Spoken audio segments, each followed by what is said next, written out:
It's somehow redemption, right? It's somehow a deeper way to live. It's a better way to live, right? It's an element of joy.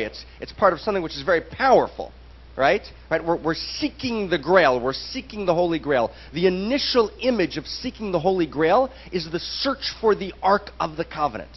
But what is it? What does it mean? What do the words mean? Right? You know, Thucydides. Remember Thucydides and Peloponnesian Wars? Everyone ever read that? But there's a rule in my class. When I mention a book and you haven't read it, but you know, we kind of want to create an air of sophistication here, right? So just lie. Okay, so let me just try that one more time. Okay, here we go. Remember Thucydides and the Peloponnesian Wars? Yeah, totally. Oh my God, what a crowd. Okay, so he's got this wonderful. Thank you very much. He's got this wonderful idea. He says, when words lose their meaning, culture collapses. Kind of beautiful, right? Right? When words lose their meaning, culture collapses. So often in kind of New Age discussion, words lose their meaning. Love, light, auras. What does that mean? Right? Right? The Raiders of the Lost Ark, the Holy Grail, right? The basic, right, fundamental cultural quest of Western man and woman is the search for the Holy Grail. No one has any idea anymore what it means, right? Which is why we don't know what we're searching for, right? The Da Vinci Codes kind of sweeps America because it kind of touches that, right? How many people read the Da Vinci Codes? Okay, right? So it kind of sweeps that. It kind of speaks to something. So the source in Kabbalah of this kind of Da Vinci Code, if you will, right, Holy Grail idea is the Ark of the Covenant. It's the lost Ark, which needs to be recovered. So let's try and unpack together. And what we want to do in the next few minutes is create a field of language. Now we're in meditative mode. Language is alive. The letters in Hebrew mysticism shimmer. Each letter shapes and dances together to form a word, and each word makes a particular erotic movement in order to form a sentence, right, in the languaging of the Zohar itself. So let's watch and let's move and let's weave together. Right? We want to try and recover the Ark. So first is, we're going to go 4 steps. Step 1, what's the Ark about? So I want to give you 3 strange images by way, in Socratic mode, of posing a question. Right? A question. What's a question? The quest I'm on. Right? The question, the quest I'm on. I want to pose a question. I want to engage with you in a quest. Right? And I want to invite you to the possibility, to the radical possibility, that actually in 1 hour and 4 minutes from now, when we walk out of this room, we might have touched something, we might have accessed some level of consciousness, some particular perspective, some insight, right, that will allow us to somehow move, dance, be in the world, which is somewhat different, somewhat deeper, somewhat more powerful. Now, if you don't believe that's true, you should actually leave now. You're actually wasting your time. Okay? Actually, the belief that something can happen, that I can actually enter the inside of reality and touch something and bring something down and move something in the inner source code of who I am, right, that belief, the belief that God is the possibility of possibility, that's the belief I want to invite you to now, okay? So it's just not another session. We want to do something together. We want to dance together. We want to open something up together. Remember Peter Pan?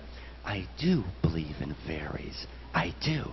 I do. Ready? I do believe in fairies. I do. I do. I do believe in fairies. I do. I don't hear you. I do. I do believe in fairies. I do. I do. Say, I do believe in fairies. I do. I do. See, here we go. Okay, fairies coming down. Blessings, God. Atop the Ark of the Covenant. Atop the Ark of the Covenant. And the people who are stepping in and walking in now, the 1 or 2 people, whenever they come in, just step into the silence of presence. We're in a sacred energy field and kind of help us support it. Okay. Atop of the Ark of the Covenant, there are 2 cherubs. C-H-E-R-U-B-S. Guys, just kind of step in. People chatting there. I'm just going to ask you to step into our energy field. Right? Everyone's here. We're all in it together. One person's out, we're gone. Okay? Creating a sacred field.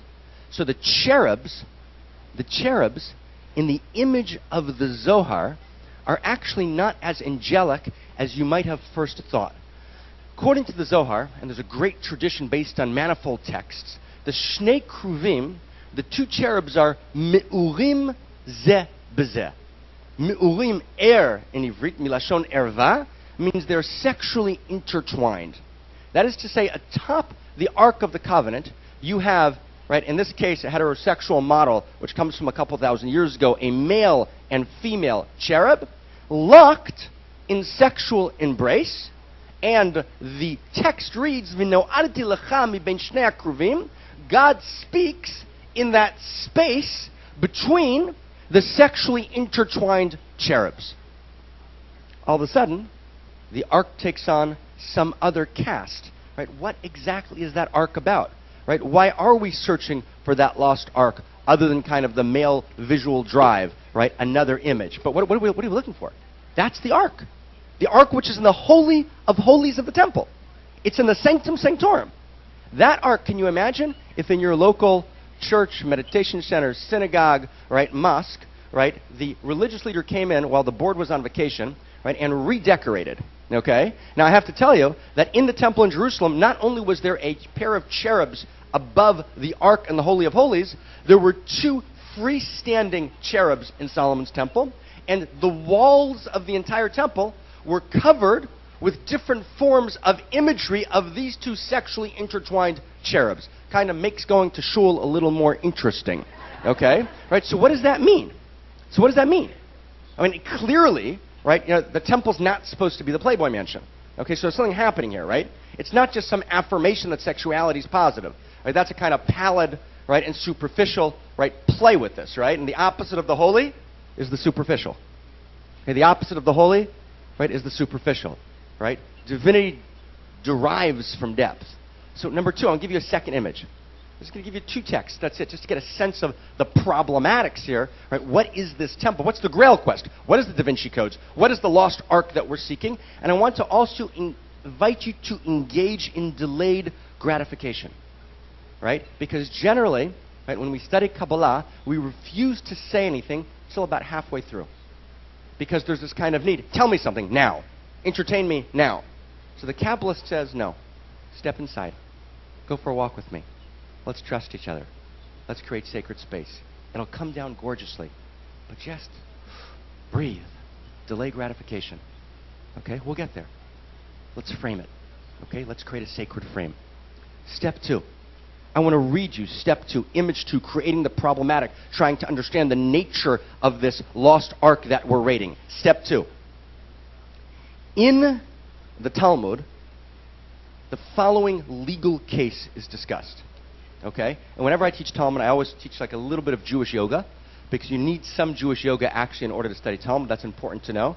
So if I could ask everyone, right, but really with great gravitas and sincereness, to please place your left hand out. How many people here do yoga, by the way?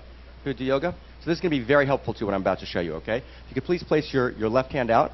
Left hand out, left hand, try not to hit anyone. Left hand out. Okay? Now, your thumb in kind of a direct position up. Ready? Now go like this. Yeah! Try it. Yeah. You don't got it yet? Try it one more time. Yeah. One more time. Yeah. That's it. Jewish yoga, the entire thing. I mean, isn't that great? I mean, all those postures and poses. Oh, my God. Right? It's just so easy, right? And now you realize how we've made it through diaspora for a couple thousand years. It's been working well. Okay, so yeah. So the Talmud discusses the following case. Right? A man comes home early from work, and he finds his wife on a bed, completely undressed. And by the bed, says the Talmud in two separate texts, by the bed there are cookies. And the man's about to eat the cookies. And right as he's about to eat the poisoned cookies, he hears a voice coming from the closet, and the voice cries out, "No, they're poison, don't eat them." And he opens the closet door, and there is the milkman, dressed surprisingly similar to his wife. Right? So the Talmud asks the following legal question: is the milkman to be considered an adulterer or not? Clearly, he hasn't been caught in the act, so we have no actual information, but can we assume inductively from the circumstances that he is an adulterer? And the first opinion in the Talmud is, what do you think? Do you think he's an adulterer or not? Well, says the Talmud, if he would be an adulterer, he would want to get the woman. And if he would want to get the woman, the best way to get the woman would be the man should eat the poison cookies. So if he stopped the man gewalt geschrigen from eating the poison cookies, he must be a holy saint who just got lost, couldn't quite find where to put the milk. Okay, that's the first opinion in the Talmud. And then another voice from the back of the Beit Midrash, the back of the study hall, backbencher raises his hand and he says, no, nine, nish, nish. Right, they didn't really speak Yiddish in the Talmud, but don't worry about that. Right, he says, you don't understand anything.